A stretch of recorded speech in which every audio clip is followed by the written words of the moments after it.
So one of the advantages for the 1931 excavation at what became known as Abhe-Brennan site is that the individual that was hired to orchestrate the excavation was James Griffin.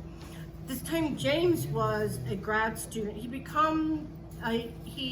eventually becomes one of the leading archaeologists for actually North America.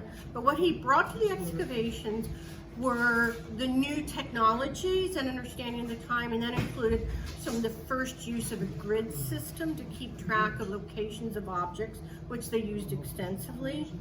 They also had a lot of disadvantages for that time period.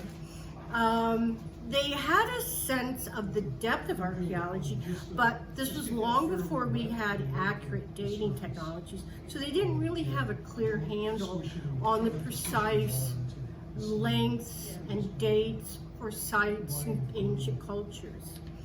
And this kind of shows in the work they did in the Griffin report, trying to interpret things. They knew some of it was before the Iroquois.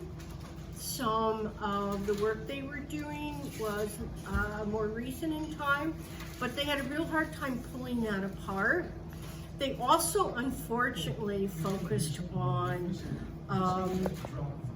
the excavations of burials, which we don't really do today. We don't want to do that, but that was back in the 1930s. So the report gives us a really good snapshot of what they did recover, so it was well done in terms of that. But there were a lot of things that it would take over, 100 years or so to really begin to understand some of the archaeology we're looking at.